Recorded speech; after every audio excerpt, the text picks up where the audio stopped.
Aujourd'hui, on va parler du système de valeurs qui est, et là j'ai pas peur de le dire, l'alpha et l'oméga vraiment si vous voulez arrêter d'en chier au niveau de vos relations sociales.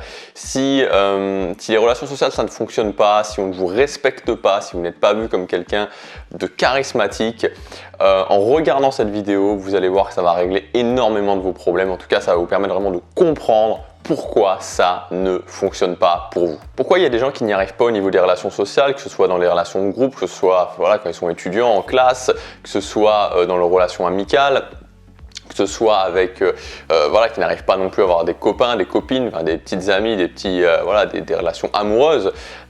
Pourquoi pour certaines personnes on a l'impression que rien ne fonctionne, alors qu'à l'inverse pour d'autres personnes on a l'impression que tout fonctionne. Je me suis beaucoup posé cette question parce que j'étais dans le groupe numéro 1 où rien ne fonctionnait et à un moment donné je me suis dit ok, si j'ai pas envie de terminer ma vie comme ça, si j'ai pas envie de continuer sur ce chemin-là, et j'en avais aucune envie, j'avais aucune envie qu'on continue à se moquer de moi, aucune envie que ma vie sentimentale ça soit toujours un désert, aucune envie de continuer à ce qu'on ne me respecte pas, d'être invisible. Je me suis dit ok, il faut absolument trouver des solutions. Et si c'est votre cas aujourd'hui, vraiment écoutez bien. Le système de valeurs c'est quoi? En fait, le système de valeurs perçu, c'est tout simplement que tout le monde va vous attribuer des notes. Tout le monde va vous attribuer une note de valeur. Alors on peut imaginer que c'est sur 10. Donc quand vous allez être dans un groupe, quand vous allez être à un rendez-vous amoureux, quand vous allez aller à un entretien d'embauche, quand vous êtes à votre travail, quand vous arrivez à un nouveau travail, on va vous attribuer une note. Cette note, c'est vraiment ce qui représente, c'est ce que j'appelle la valeur perçue. C'est-à-dire que c'est pas une question de vous juger en tant que personne, de juger si vous êtes quelqu'un de bien, quelqu'un de gentil ou quelqu'un de pas bien, quelqu'un de méchant, c'est pas du tout ça.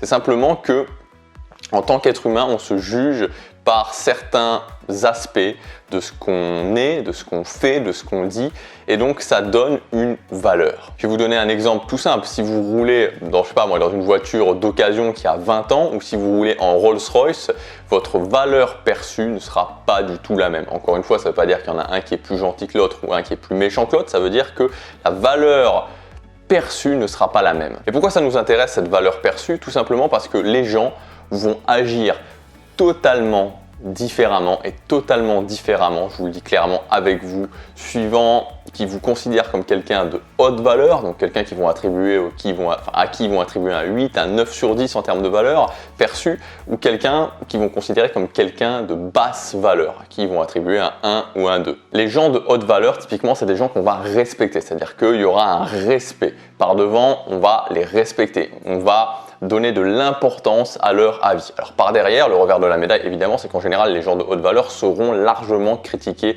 par l'arrière. Les gens de basse valeur, à l'inverse, eux, ils vont plutôt avoir tendance à être transparents. Leur avis ne va pas vraiment compter. S'ils sont là, s'ils ne sont pas là dans un groupe, ça ne va pas vraiment avoir de l'importance. On ne va pas rechercher leur compagnie.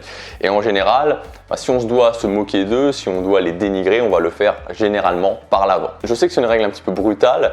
Pendant longtemps, j'aurais aimé qu'on soit dans un film hollywoodien avec un happy ending, que tout soit...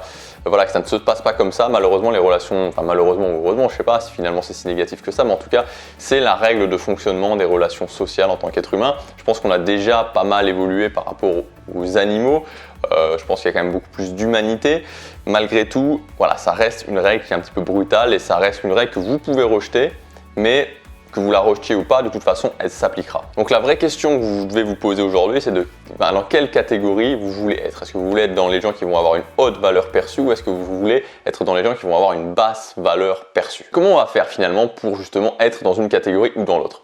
Alors il y a ce qu'on appelle les DHV ou les DLV. Alors moi, quand j'ai travaillé là-dessus, c'était vraiment, je lisais beaucoup en anglais, donc j'ai gardé ces mots anglais. Donc DHV, Demonstration of High Value, donc démonstration de haute valeur, et DLV, Demonstration of Low Value, donc démonstration de basse valeur. Donc ça veut dire quoi? Tout simplement, quand vous êtes en contact social, en groupe, en 1 à 1, dans n'importe quel contact social, dans comment vous allez être, dans ce que vous allez dire et dans ce que vous allez faire, vous allez montrer soit des DHV, donc vous allez montrer une haute valeur, soit des DLV. DLV. Vous allez montrer une basse valeur. Et en fonction finalement de ça, c'est comme ça que les gens vont vous juger. Donc finalement, c'est par rapport à vous-même qu'ils vont vous juger. Donc vous avez le contrôle. La première chose qu'il faut savoir, c'est qu'on détermine votre valeur perçue très rapidement. C'est-à-dire que ça va pas prendre un mois. Quand vous arrivez dans un nouveau groupe social, votre valeur va être déterminée peut-être dans la demi-heure. C'est-à-dire que dans la demi-heure, la plupart des gens seront déjà fait une valeur quasiment définitive, seront déjà fait une idée plutôt sur votre valeur de façon quasiment définitive.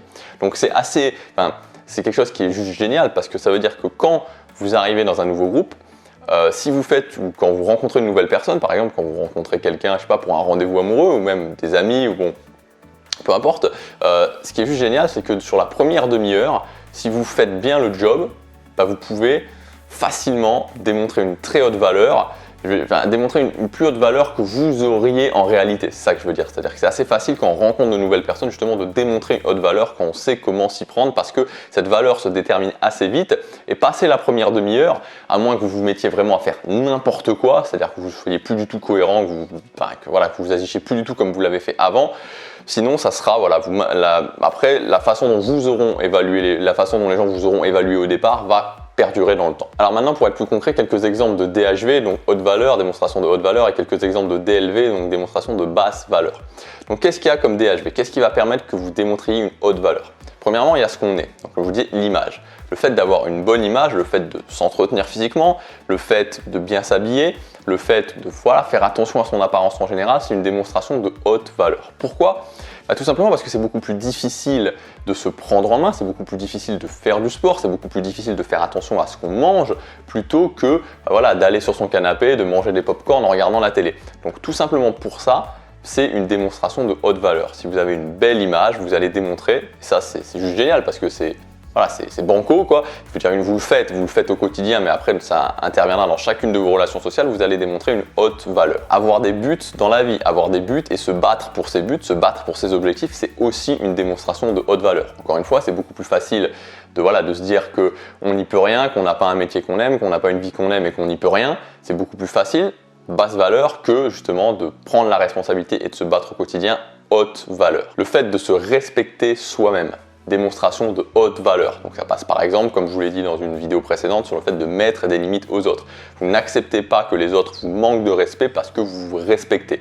Démonstration de haute valeur. Prendre des risques, démonstration de haute valeur. Quand vous prenez un risque, par exemple ça peut être le risque, mais ça n'a pas besoin d'avoir des risques énormes, je veux dire, mais le risque tout simplement que, je sais pas, si une fille ou un garçon vous plaît, d'aller le voir et lui dire ok, tu me plais, j'ai envie de te revoir, j'ai envie de prendre ton numéro, j'ai envie de te revoir, c'est prendre un risque, parce que la personne peut vous dire oui, mais elle peut vous dire non. Démonstration de haute valeur. Après, vous avez les démonstrations de basse valeur, donc là c'est pas ce qui manque. Par exemple, se plaindre, démonstration de basse valeur. Critiquer les autres, surtout quand ils ne sont pas là. Démonstration de très basse valeur. L'idée c'est quoi? Pour se faire respecter par les autres, pour être vu comme quelqu'un de charismatique, pour justement sortir du lot, ne plus être transparent, que notre avis compte, qu'on ait envie de passer du temps avec nous, c'est d'être vu comme quelqu'un qui a une haute valeur perçue. Donc pour faire ça, vous avez besoin de quoi? Pour faire ça, vous avez besoin de la liste des principaux DHV, donc des principales démonstrations de haute valeur, de faire des exercices concrets là-dessus pour justement être capable d'augmenter votre valeur perçue et à l'inverse de connaître aussi les principaux DLV et de les éliminer, c'est-à-dire de les éliminer complètement de votre vie. Donc si cette thématique de vous faire respecter par les autres, cette thématique d'être vu comme quelqu'un de charismatique, cette thématique de justement d'être beaucoup plus à l'aise, beaucoup plus serein dans vos relations sociales, d'enfin pouvoir bien vivre vos relations sociales et que vous soyez un homme ou que vous soyez une femme, vous pouvez accéder à la formation Devenir charismatique. Donc on parle de tout ça en détail, je vous donne tout le détail dans le jour numéro 3 de cette formation. Pour y accéder, il suffit de cliquer simplement sur le lien dans la description ou sur la fiche qui apparaît juste ici. Donc là, c'est les tout derniers moments pour accéder à la formation. Donc je ne sais pas si vous regardez cette vidéo un peu plus tard, je ne sais pas, ça sera toujours disponible. Donc le mieux, c'est de cliquer. Vous cliquez sur le lien, vous cliquez sur la fiche et vous aurez vous verrez déjà si l'offre de lancement est toujours disponible et surtout, vous aurez tout le détail des 3 jours de formation. Je vous dis à demain pour la prochaine vidéo. Passez à l'action, chaque jour compte.